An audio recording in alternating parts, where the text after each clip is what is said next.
تو عبداللہ بن مبارک فرماتے ہیں فرض حج کر لیا، نفل کرنے جا رہا تھا، 300 دینار پاس تھے، میں پہنچ گیا کوفے تک، وہاں سے جا کر کے کچھ سامان خریدنا تھا، احرام خریدنا تھا، ضرورت کی چیزیں، دوست بھی ساتھ تھے، کہتے ہیں یار میرے جلدی تھک گئے، خریداری کر کے وہ چلے گئے، میں شام تک رکا، بڑا تھک گیا تو سوچا اتنی لمبی چوڑی خریداری کی ہے تو جھیل تھی پاس، میں نے کہا وہاں جا کے ذرا ٹھنڈی ہوا لیتا ہوں، کہتے میں اس طرف گیا، رات کا اندھیرا تھا، مری ہوئی بھینس پڑی تھی، یہ کچھ 700-800 سال پہلے کی بات عرض کر لوں، کہتے ہیں مری ہوئی بھینس پڑی تھی، ایک عورت کالے برقعے میں نقاب پوش آئی اور اس بی بی نے مری ہوئی بھینس کا خنجر سے گوشت کاٹا، تھیلے میں ڈالا اور دوڑی، کہتے ہیں میرے ذہن کے اندر خیال آیا کہ بی بی کوئی ہوٹل چلاتی ہے اور مردہ جانور کا گوشت لوگوں کو کھلاتی ہے، ویسے تو جاسوسی منع ہے، اس نیت سے کہ مسلمانوں کو بچاؤں اس کے پیچھے ہو لیا، کہتے ہیں وہ گلیاں گزرتی گزرتی کوفے کی تنگ گلی میں گئی، ایک بڑا سا دروازہ لکڑی کا، بڑا پھاٹک جو پرانے شہروں میں ہوتے، کہتے ہیں اس بڑے پھاٹک پر اس نے زور زور سے دستک دی، دونوں ہاتھوں سے دروازہ کھلا،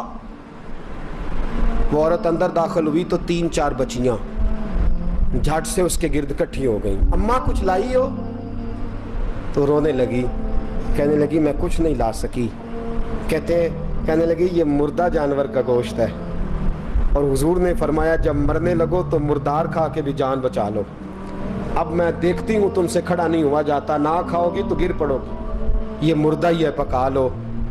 کہتے ہیں اگلے لفظ اس عورت نے کہے تو میں باہر کھڑا چیخنے لگا، وہ کہنے لگی ہم سید زادیاں ہیں، صدقہ زکوٰۃ کھا نہیں سکتی، اور سب روگاں دا روگ محمد، جس دا نام غریبی، کنڈ ولا کے لنگ جاندے سب دوست یار قریبی، سید ہے، صدقہ زکوٰۃ یہ مردار کھا کے گزارا کرو، کہتے ہیں پھر اس عورت نے 4 بیٹیوں کو سینے سے لگایا، کہنے لگی تمہارا باپ زندہ ہوتا تو یہ دن نہ، سید بھی اور یتیم بھی اور مسکین بھی، پھر وہ روئیں، حضرت عبداللہ بن مبارک کہتے ہیں زور زور سے دروازے پہ دستک دی، بی بی باہر آئی، کون ہے؟ تو میں نے کہا میں عبداللہ بن مبارک ہوں، محدث ہوں، زمانہ مجھے جانتا ہے، میرے شاگردوں کی لسٹ بڑی لمبی ہے، کہنے لگی اچھا تو؟ کہنے لگا یہ 300 دینار ہے، تو مہربانی کرے تو رکھ لے، چلے اپنا کام کریں ہم جانے ہمارا، کہتے میں نے زمین پہ گھٹنے ٹیک کے نا تو سید زادی کے آگے ہاتھ باندھ دیے، میں نے کہا میں نوکر ہوں تم اولاد ہو، میں خادم ہوں تم نسل ہو، مہربانی کرو، مہربانی میرے اوپر مہربانی، پیسے رکھ لو، کہتے ہیں میں نے وہ پیسے دیے، میں واپس لوٹا، یار کہنے لگے چل، میں نے کہا نہیں میں نے نہیں آج کرنا، کہنے لگے کوئی نیا پلاٹ لینے کا پروگرام بن گیا، کوئی نئی انویسٹمنٹ، لوگ تانے دیتے ہیں نا، پر جے کر یار دے نام دا ملے میڑا، ان چولی پا لئیے پنجے سٹیے نا، جے کر یار دے نام دی ملے سولی، چھوٹا چھوٹ لئیے پشانٹیے نا، کہتا ہے میں نے کہا یار جیسے تمہاری مرضی سمجھ لو، یہ میرا راز ہے میں بتاتا نہیں، فرماتے ہیں لوگ حج کرنے چلے گئے، میں وطن آ گیا، 6 ماہ کے بعد قافلے لوٹے، جاگ کے سننا ذرا بات، میرے نبی نے فرمایا تو میرے امتی کی پریشانی دور کر، اللہ کامل حج کا ثواب دے گا، فرمایا میرے حبیب علیہ السلام کی امتی حضرت عبداللہ بن مبارک فرماتے میں آیا حج کر کے، حاجی آئے تو میں بڑی حسرت کے ساتھ، میں گھر میں روتا تھا، سوچتا تھا آج وہ مینا میں ہوں گے، آج وہ مزدلفہ عرفات میں ہوں گے، آج وہ لوگ جمرات کی رمی کر رہے ہوں گے، میں تڑپ کے سوچتا تھا آج در رسول کی حاضری دے رہے ہوں گے، کہتے میں روتا تھا، جب حاجی لوٹے 6 ماہ کے بعد تو حاضری دینے گیا، ملنے گیا، پہلا دروازہ کھولا حاجی صاحب نے، میں نے کہا مبارک ہو، کہتے ہیں میں نے مبارک دی ذرا سنیے گا، کہتے ہیں وہ حاجی مجھے ڈانٹنے لگے، کہنے لگے چھوڑ یار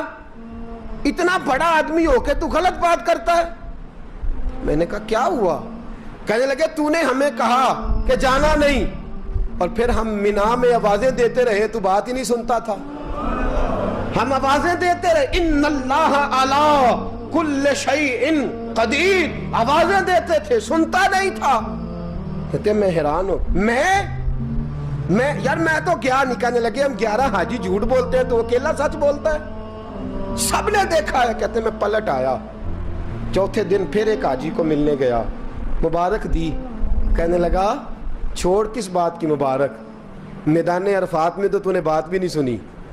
और यहाँ मुबारकें। कहते हैं अरफात में, और मैं तो कहने लगे चुप कर, गलत बात भी करता है इतना बड़ा मुहद्दिस हो के। कहते हैं जब आखिरी काफिले आए, आखिरी दिन तो 8-10 काफिले इकट्ठे आए, शाम तक 7 काफिलों से मिला। हर एक मुझे कहने लगा बंदे के पास घोड़ा नया आ जाए, सवारी बड़ी आ जाए तो यारों से तो मिलना चाहिए ना, तू आवाज ही नहीं सुनता था। फरमाते हैं मैं थक गया कि इलाही माजरा क्या है, मैं तो यहाँ इस शहर की गलियों में फिरता रहा और ये सारे हाजी क्या क्या रहे हैं। फरमाते हैं रात को हजरत रबी बिन असलम, वो बहुत बड़े बुजुर्ग मुहद्दिस थे, वो भी हज करने गए, दरवाजे पे दस्तक दी, बाहर आए तो झगड़ने लगे। कहने लगे तूने मुझे किस मुश्किल में डाल दिया है। मैंने कहा हुजूर क्या हुआ, किस मुश्किल में। मैं तो मिल कहने लगे छोड़ यार, आलिम था तो मैं तेरी इज्जत करता था, तूने ये क्या किया। मैंने कहा क्या हुआ। कहने लगे याद नहीं जब तू रोजा रसूल के सामने मिला था, जब नबी पाक के मुवाजे के सामने तो पैसों वाली थैली मुझे पकड़ा गया, पकड़ अपने पैसे। मैं तो संभालते संभालते थक गया हूँ। कहते हैं यूं सीने से पैसे लगाए, घर आया, इशा पड़ी तो सो गया। मैंने कहा या अल्लाह उकदा खोल दे। रात गहरी हुई, मेरे घर की दीवारें चमकने लगी, नूर फैलने लगा, खुशबू ही खुशबू पूरे शहर को मुअत्तर करने लगी। कहते हैं मैंने आंख झपकी तो सामने अल्लाह के रसूल तशरीफ फरमा, सामने महबूब तशरीफ फरमा है। ख्वाब मेरी विच आया माही, मैं उहदे गल विच पा लईया बावां, फिर डर दी मारी अख भी न खोला किते फिर विछड़ ना जावा। फरमाते मैं महबूब पाक की जियारत की तो नबी पाक अलैहिस्सलाम का दीदार करके फूट फूट के रोया। अब मेरा दिल था हुजूर बोले कोई बात करे, महबूब बोले लब खोले। फरमाया क्या। हुजूर ने फरमाया मैं तुझे कितने और गवाह भेजूं कि तेरा हज हो गया है। मैं कितने गवाह भेजूं कि हज तेरा बेपरवाही वेख सज्जन दी, जिथे किसे दी पेश ना जावे उन्हें ताजा वाले दर दर रोले, मंगते हैं तख्त बिठावे आजम किसे नु कारा मिल दई, किसे नु कारा किसे नु कारा मिल दई, कोई काबे हो खाली आवे। फरमाया कितने गवाह भेजूं कि हज हो गया। मेरे हबीब ने फरमाया उठ के थैली खोल के गेल ले, तूने 300 दिनार दिए थे, मैंने 600 करके वापस किए। फरमाया किन। हजरत अब्दुल्ला बिन मुबारक ने 60 हज फरमाए। उसके बाद कितने हज किए, एक फर्ज किया हुआ था 61 हो गए। फरमाते मैं बार बार गया और जब बुलाया सरकार ने खुद ही इंतजाम हो गए। फरमाते हैं बार बार मेरे हबीब ने फरमाया तू आ चाहे ना आ, रब ने तेरे नाम का फरिश्ता बना दिया है जो कयामत तक तेरी तरफ से हज करता रहेगा, कयामत तक तेरी तरफ से मिना मुजदलफा अरफात जबले रहमत पे आता रहेगा, मेरी बारगाह में दुरूद पढ़ता रहेगा, हज फरिश्ता करेगा, सवाब अल्लाह तेरे नामा अमाल में लिखेगा। मेरे दोस्तों मेरे नबी ने फरमाया मेरे उम्मती की एक परेशानी दूर कर, अल्लाह कबूल हज का सवाब अता फरमाएगा। गरीबों का हज है कि नहीं, बोले इशराक चाश्त पढ़ हज है, 2 लोगों की सुलह करा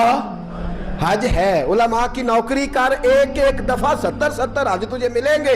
और मेरे रसूल पाक सल्लल्लाहु अलैहि वसल्लम ने फरमाया सौखा हज है, सामने अब्बा जी है, सामने अम्मा जी है, बार बार प्यार से देख, बार बार हज कर, बार बार प्यार से देख और किसी गरीब की मदद कर दे, सड़क पार करा दे, मेडिकल स्टोर से दवाई ला दे, किसी की नौकरी कर दे, बच्चा घर में नहीं अब्बा जी बीमार हो गए, जा भाग के तू चचा को छोड़ा डॉक्टर तक, तू नेकी कर, अल्लाह तुझे पूरे हज का सवाब अता फरमाएगा। हज बड़े हैं, करने की तैयारी करो, हज का बड़ा मौका हमें मुयस्सर आता है, बस प्रोग्राम बनाओ। सही मुस्लिम की हदीस, किताब का नाम क्या है, और बड़ी मजबूत हदीस मेरे नबी पाक सल्लल्लाहु अलैहि वसल्लम फरमाते हैं कुछ लोगों को अल्लाह कयामत में खड़ा करेगा और खड़ा करके फरमाएगा चलो जन्नत में जाओ। अर्ज करेंगे मौला हम तो पापी गुनाहगार, पता सारा सरदार नु कीतियां दा, हम तो बड़े गुनाहगार, किस वजह से जन्नत। फरमाया तुम्हारे हज की बरकत से, तुमने हज किया था ना उस बरकत से जन्नत। तो बंदे अर्ज करेंगे मौला हम तो माड़े थे, गरीब थे, गए ही नहीं, हज किया ही नहीं, तो तू हज की वजह से माफ कर रहा है।